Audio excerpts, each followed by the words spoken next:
안녕하세요, 여러분. 그냥 틀어놓는 라디오에 어서 오세요. 저는 그틀라의 진행자 틀라지기입니다. 오늘도 찾아주셔서 감사합니다. 구독과 좋아요 부탁드릴게요. 여러분은 집 하면 무엇이 가장 먼저 떠오르시나요? 따뜻한 아랫목, 사랑하는 이의 숨소리, 나를 온전히 안아주는 포근함. 오늘의 주인공인 국내 최고의 공간심리 건축가 강예진에게 집은 단순한 건물이 아니라 영혼을 치유하는 공간입니다. 하지만 그 공간이 가장 추악한 배신의 무대가 되었을 때 예진의 설계도는 치유가 아닌 응징의 도구로 변하게 됩니다. 오늘의 이야기 지금 시작합니다. 예진과 남편 종수의 시작은 참으로 낭만적이었습니다. 24년 전 예진은 갓 데뷔한 신진 건축가였고 종수는 섬세한 감수성을 지닌 신인 소설가였지요. 두 사람은 어느 지방의 작은 도서관 건립 프로젝트에서 처음 만났습니다. 예진이 설계한 도서관의 벽돌 하나하나에 담긴 의미를 가장 먼저 알아봐 준 사람이 바로 종수였습니다. 건축가님, 이 창틀의 높이가 왜 이렇게 낮은지 알 것 같아요. 앉았을 때의 눈높이에 맞춰서 책을 읽던 사람들이 잠시 고개를 들면 숲이 보이게 설계하신 거죠? 나무와 그 사이를 지나는 바람이 위로가 되어 주고요. 그 말 한마디에 예진은 마음을 열었습니다. 종수는 자신의 건축 철학을 이해하고 공감하는 귀한 사람이었거든요. 비가 쏟아지던 공사 현장에서, 낡은 컨테이너 사무실에서 믹스커피 한 잔을 나눠 마시며 두 사람은 그렇게 사랑을 키워갔습니다. 나중에 우리가 살 집은 당신의 문장처럼 섬세하고 내 도면처럼 정직한 곳이었으면 좋겠어. 그 약속이 예진의 인생의 기둥이 되었습니다. 세월이 흘러 예진은 국내 최고의 공간심리 건축가가 되었습니다. 그녀의 아들 시우는 그런 엄마를 보며 자랐지요. 시우에게 엄마는 단순한 부모가 아니라 사람의 마음을 설계하는 마술사였습니다. 엄마, 나도 엄마처럼 누군가에게 위로가 되는 공간을 만들고 싶어요. 엄마가 설계한 집들은 위로 같아요. 정직하고 따뜻한 위로. 시우는 엄마를 따라 건축학과 지망생이 되었습니다. 예진은 아들의 꿈을 응원하며 자신의 모든 기술을 집대성한 작품인 가장 아늑한 모델하우스를 설계했습니다. 언젠가 시우에게 물려줄 최고의 교과서가 되길 바라는 마음이었지요. 그런데 최근 남편 종수는 지독한 슬럼프에 빠져 있었습니다. 소설이 써지지 않아 극도로 예민해진 남편을 위해 예진은 통큰 제안을 했습니다. 여보, 새로 오픈하기 전인 가장 아늑한 모델하우스 있잖아. 거기에서 당분간 글 써봐요. 당신 글은 세상에서 가장 편안한 곳에서 나와야 하니까. 공간이 바뀌면 사람의 정신도 바뀌잖아. 종수는 고맙다며 예진을 안아주었습니다. 가장 아늑한 모델하우스는 예진의 후배이자 제자인 민주도 자주 드나드는 곳이었습니다. 민주는 예진이 친동생처럼 아끼며 건축의 기초부터 가르쳤던 아이였지요. 예진은 가장 아늑한 모델하우스의 건축 과정에도 민주가 참여하도록 배려해 주었어요. 어느 날 저녁 예진은 모델하우스의 조명과 온도를 원격으로 체크하다가 이상한 점을 발견했습니다. 사용되지 않아야 할 시간에 안방 침실의 공기청정기가 최대치로 돌아가고 있었죠. 예진은 보안 확인을 위해 CCTV 영상을 켰습니다. 예진은 손이 덜덜 떨리기 시작했습니다. 예진이 세상에서 가장 아늑한 잠자리를 위해 조명 조도와 습도까지 미세하게 맞춘 침실에서 남편 종수와 후배 민주가 뒹굴고 있었습니다. 이들은 CCTV의 존재를 꿈에도 모르고 있었지요. 건물의 미감을 중시하는 전문가 예진이 CCTV를 눈에 보이지 않는 위치에 설치했기 때문이었어요. 언니는 참 바보 같아. 이곳이 자기가 설계한 최고의 안식처라니. 결국 우리들 놀이터가 됐잖아. 민주는 마음껏 예진을 조롱했습니다. 예진이 설계 실력 하나는 끝내주지. 여기에서 너랑 있으니까 글이 술술 써지네. 종수도 거들었어요. 그들이 웃으며 나누는 대화는 예진의 심장을 갈갈이 찢어 놓았습니다. 24년 전 믹스커피를 마시며 나누었던 그 낭만적인 추억들이 이 추악한 배신의 현장을 위한 밑거름이었다는 사실에 예진은 구토가 나왔습니다. 하지만 예진은 울부짖으며 달려나가지 않았습니다. 대신 떨리는 손으로 모니터를 끄고 냉정한 표정으로 자신의 설계도를 다시 펼쳤습니다. 그래, 공간이 사람을 만든다고 했지?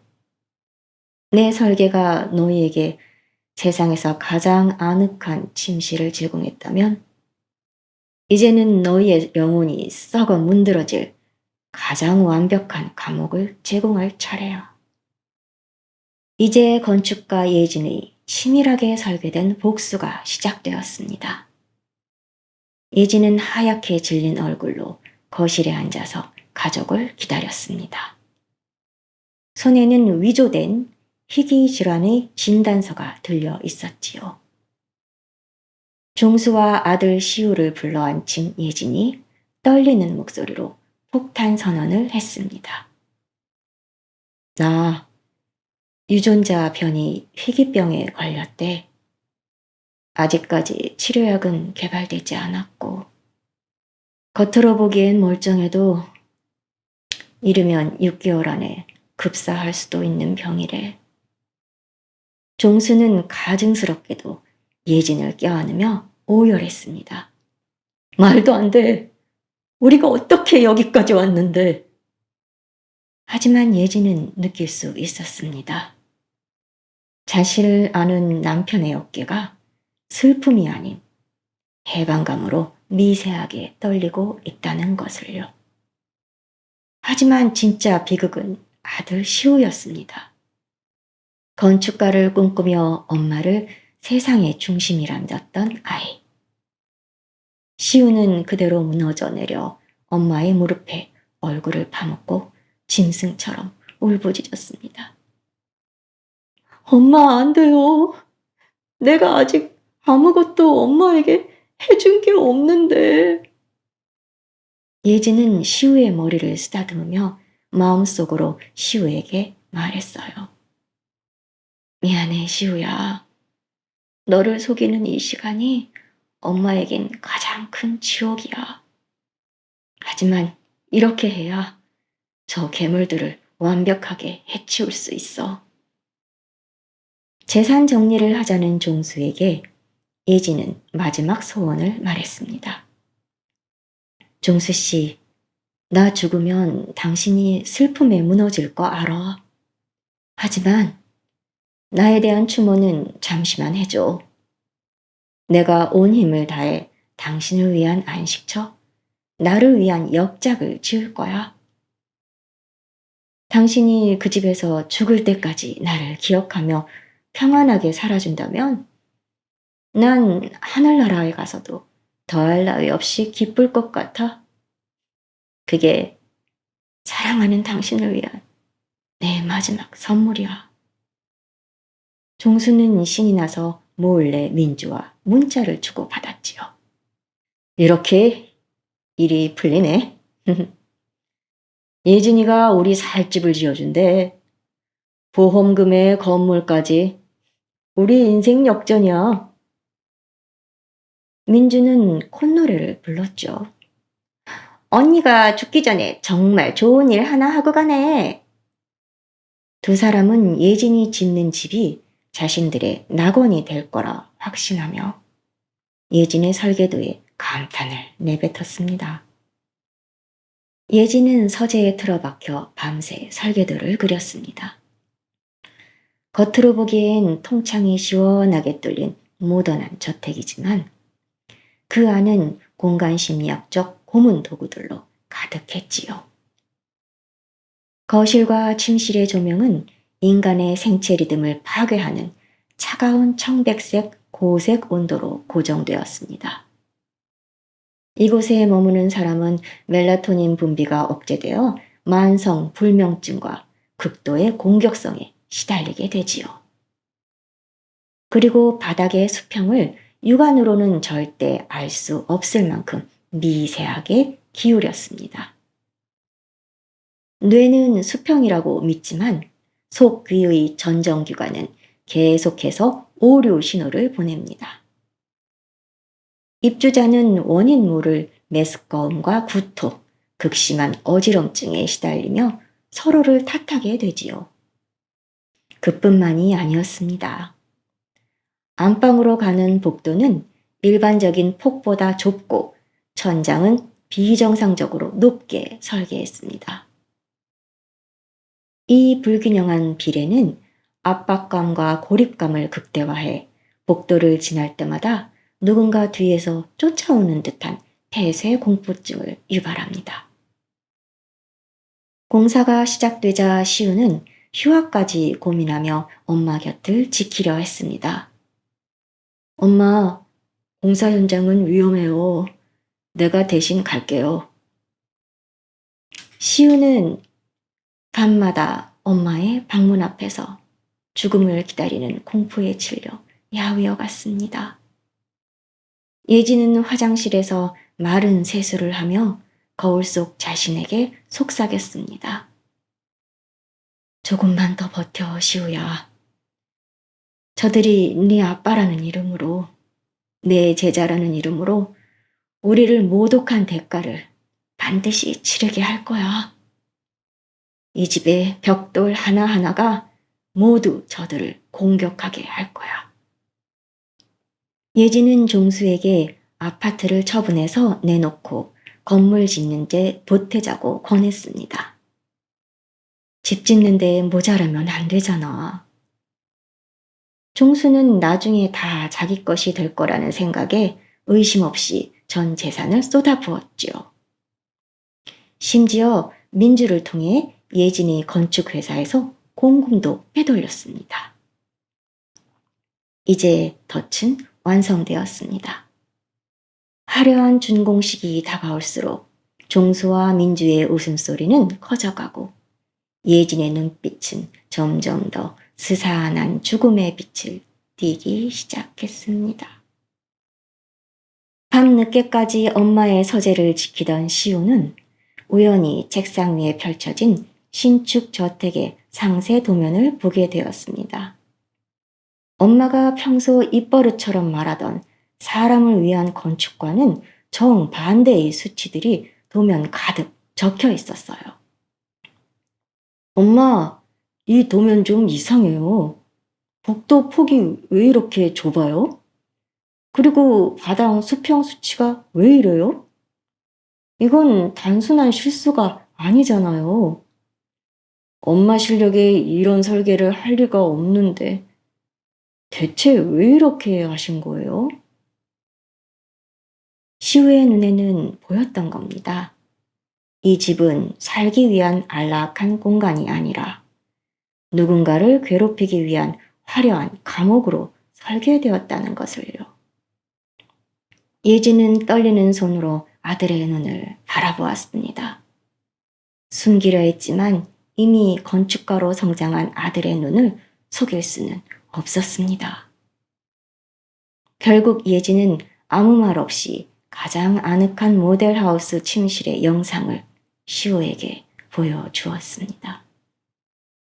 화면 속에서 아빠 종수가 엄마의 제자인 민주와 뒹굴며 엄마의 인생을 비웃는 장면.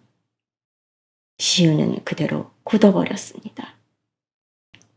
존경했던 아빠, 따뜻했던 가정이 무너져 내리는 소리가 서재를 가득 채웠습니다.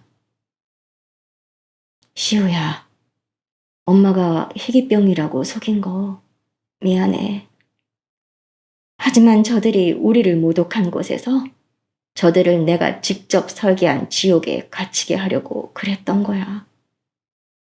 엄마는 이제 건축가가 아니라 사형 집행인이 되기로 했어. 시우는 고토가 치밀어 오르는 걸 참으며 주먹을 꽉 쥐었습니다. 아빠가 엄마의 시한부 선고를 듣고도 뒤에서는 웃고 있었다는 사실에 시우의 눈빛은 서늘하게 변했습니다. 엄마, 이 설계에 나도 함께 할게요. 난 엄마 최고의 제자잖아요. 아들의 제안에 예지는 가슴이 저미면서도 한편으로는 든든함을 느꼈습니다. 이제 아들 시우는 아빠 종수 앞에서 완벽한 효자이자 방관자인 척 연기를 했습니다.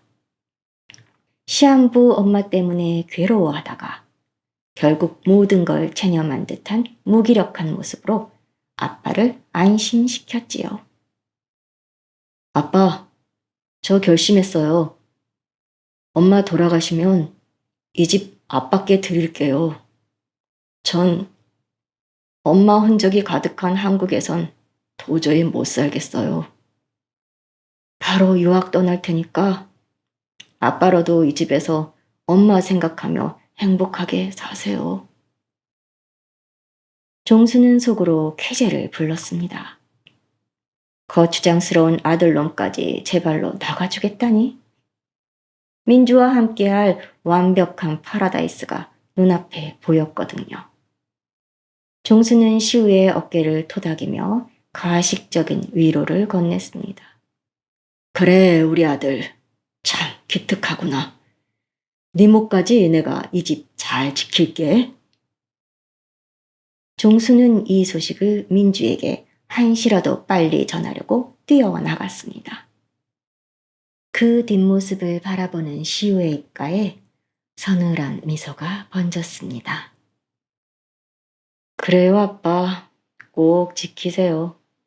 이 집이 아빠의 무덤이 될 때까지 절대로 나오지 마세요. 시우는 자신의 전공 지식을 총동원해 집안 곳곳에 음향의 덫을 설치했습니다. 벽체 내부에 미세한 각도로 조절된 특수 금속 반사판을 심어놓은 것이지요. 이 반사판은 특정 지점에서 들리는 아주 작은 속삭임까지도 반대편 방에 있는 사람의 귀에 마치 바로 옆에서 속삭이는 것처럼 전달되게 만들었습니다. 종수와 민주가 각각의 방에 있을 때 상대방이 자신을 욕하거나 누군가와 비밀 통화를 하는 듯한 환청을 조작할 수 있는 구조였지요. 시우는 직접 현장을 돌며 음향 체크를 했습니다. 여기서 아빠가 민주 씨를 의심하기 시작하면 이 집 전체가 아빠를 비웃는 소리로 들릴 거예요.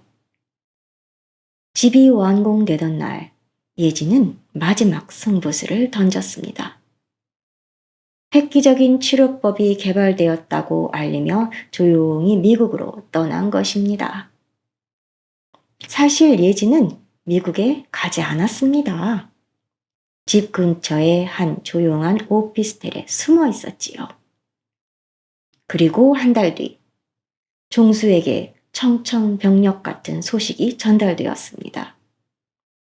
강예진 씨가 면역력 저하로 인한 급성 전염병으로 사망했습니다.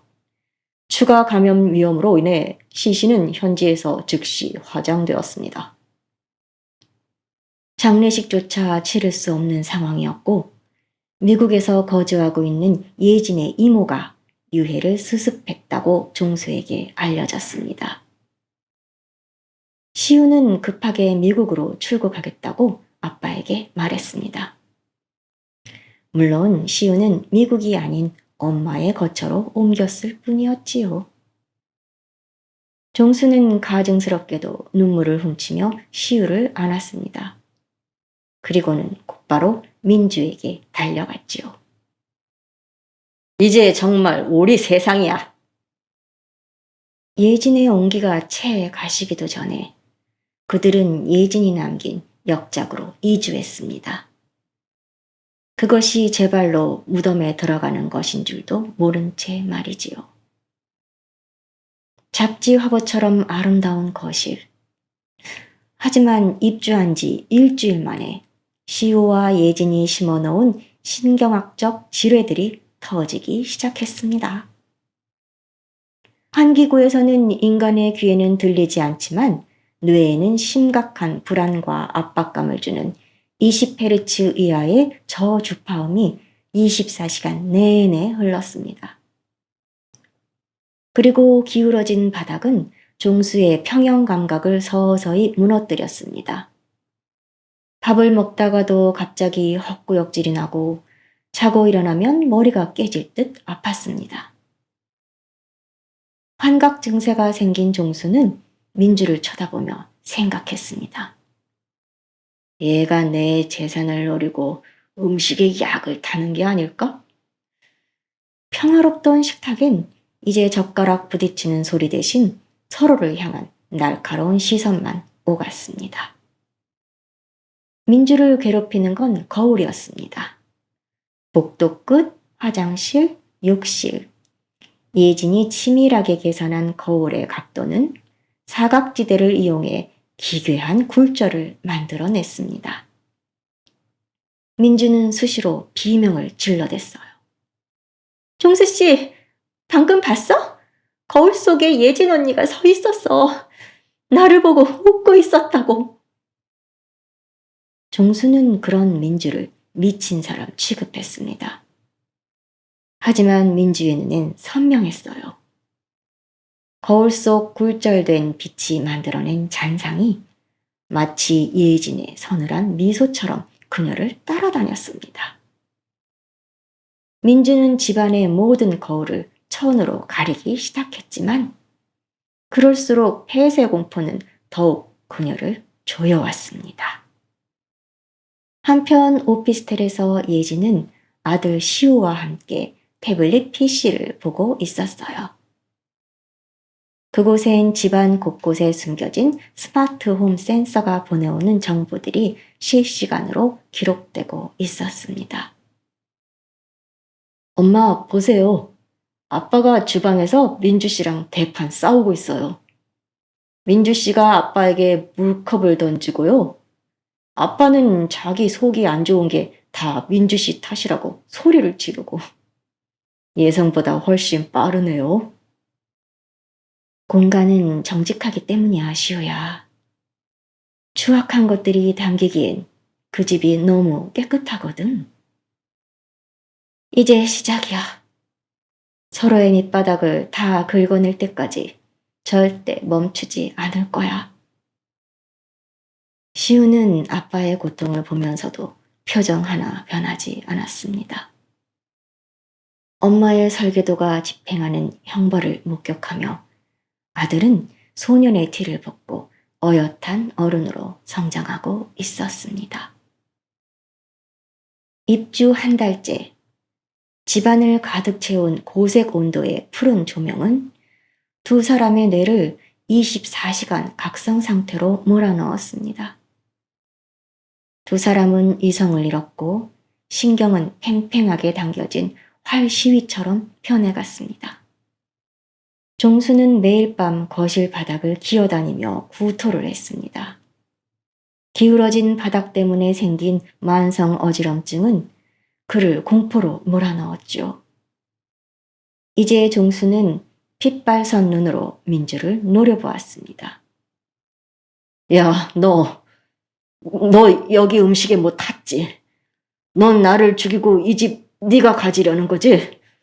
나를 천천히 죽이려고 돕타는 거잖아. 그렇지? 민주도 히스테릭하게 웃으며 소리쳤어요. 미쳤어? 당신이 그 모양인 건 예진 언니 저주 때문이야. 밤마다 언니가 이 벽 뒤에서 속삭이는 소리 안 들려? 당신이 횡령한 돈으로 나 꼬셨다고, 둘 다 죽여버릴 거라고 언니가 매일 밤 내 귀에 대고 말한다고. 두 사람은 헤어지고 싶었지만 또 다른 공포가 있었습니다. 예진의 눈을 피해 민주와 함께 저질렀던 공금횡령.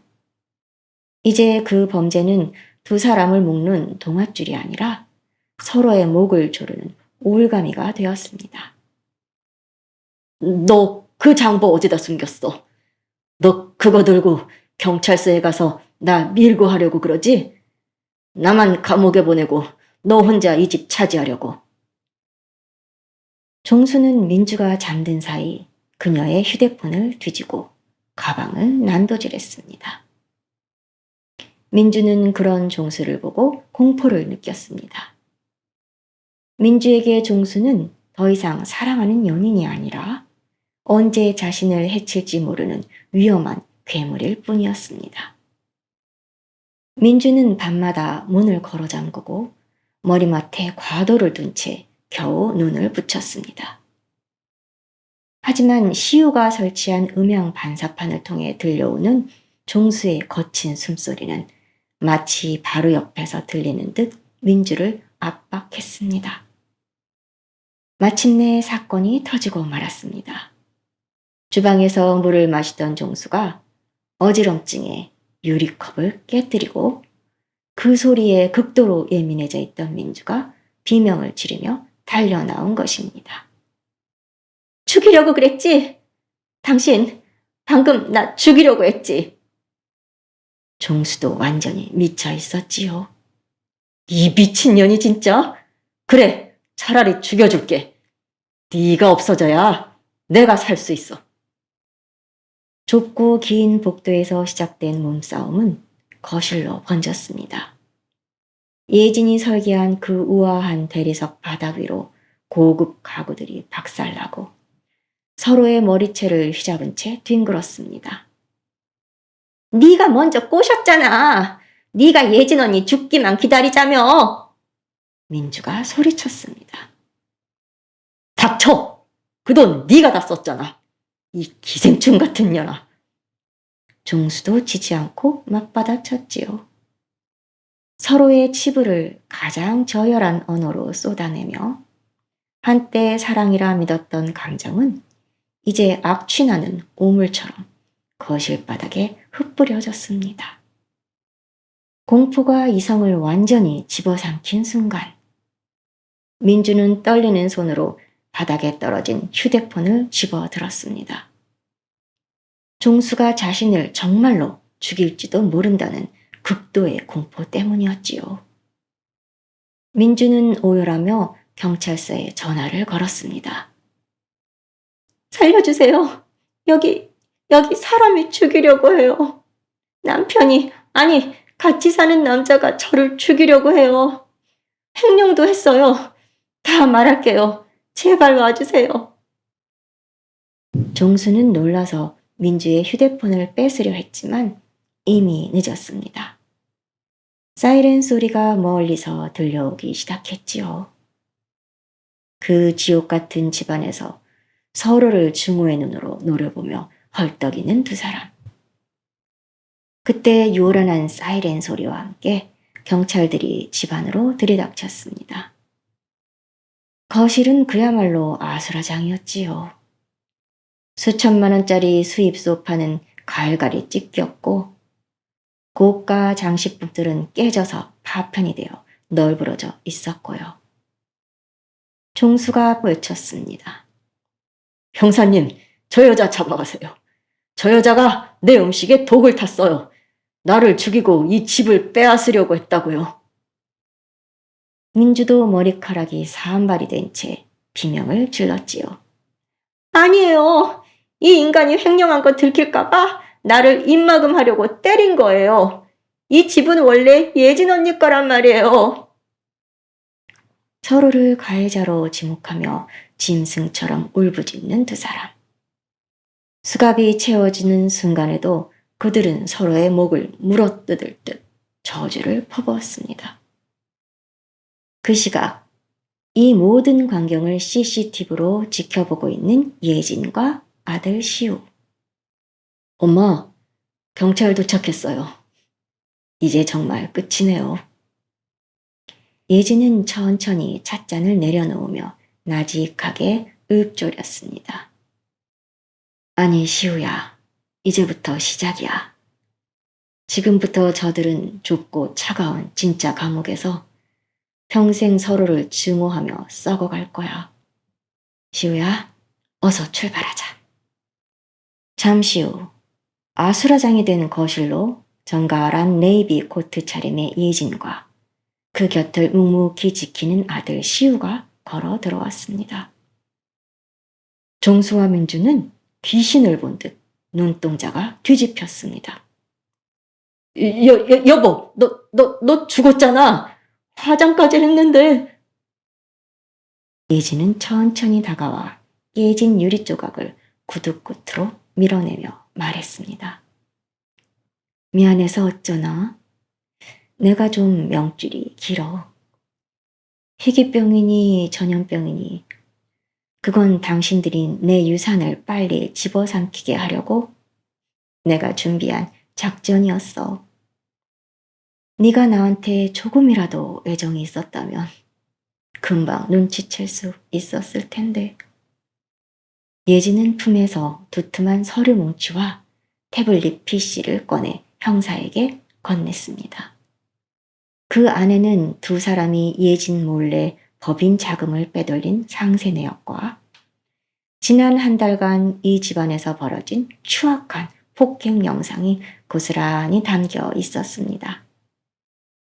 민주는 바닥을 기어와 예진의 바지가랑이를 붙잡았습니다. 언니, 잘못했어요. 이 집이 이상해요. 언니가 나를 증오해서 집이 나를 공격한 거예요. 언니 귀신이죠? 예진은 차갑게 손을 뿌리치며 말했습니다. 아니, 민주야. 집은 아무 잘못 없어. 이건 그저 너희의 불안을 조금 부추겼을 뿐이야. 너희를 미치게 한 건 이 집이 아니라 너희 내면에 있던 추악한 욕망과 서로에 대한 불신이었어. 공간은 그저 너희의 양심을 비추는 거울일 뿐이야. 시우도 아빠 종수를 싸늘하게 내려다보며 말했습니다. 아빠가 내 행복한 가족을, 내 집을 파괴한 대가예요. 이 집 아빠가 그렇게 갖고 싶어 하셨죠? 이제 평생 기억하세요. 아빠가 머물 곳은 화려한 거실이 아니라 사방이 막힌 좁은 감옥이라는 것을요. 종수와 민주가 호송차에 실려가고 텅 빈 집안에 예진과 시우만 남았습니다. 예진은 자신이 설계한 그 아름답고도 잔인한 집을 한참 동안 바라보다 결연하게 말했습니다. 시우야, 이 집 바로 철거하자. 독이 묻은 기초 위에는 좋은 집을 지을 수 없으니까. 한 달 뒤 굉음과 함께 지옥의 집이 무너져 내렸습니다. 그 잔해를 바라보며 예진과 아들 시우는 새로운 도면을 펼쳤습니다. 그곳에 세워질 건물은 배신당한 이들을 위한 심리치유센터 안식. 무너진 벽돌 위로 따뜻한 오후 햇살이 내리쬐고 예진은 아들의 손을 꼭 잡았습니다. 24년 전 비 내리는 공사 현장에서 가졌던 그 순수한 열정이 이제서야 비로소 정직한 결실을 맺으려 하고 있었습니다. 여러분, 복수는 가해자를 파괴하는 것에서 끝나지 않습니다. 진정한 복수는 그들이 파괴한 나의 삶을 다시 아름답게 재건하는 것이지요. 예지는 그 기괴한 집을 허물어 버림으로써 자신의 과거 상처까지 깨끗이 치워버렸습니다. 인생이라는 집을 지을 때 여러분은 어떤 재료를 쓰고 계신가요? 사랑, 정직, 용서, 이런 단단한 재료들로 지은 집은 그 어떤 비바람에도 흔들리지 않겠지요. 또 어떤 것이 있을까요? 여러분의 생각을 댓글로 남겨주세요. 오늘 여러분의 소중한 보금자리에 평화와 안식이 가득하셨길 바랍니다. 지금까지 그냥 틀어놓는 라디오였습니다. 재미있게 들으셨다면 구독과 좋아요 부탁드릴게요. 저희에게 아주 큰 힘이 됩니다. 감사합니다.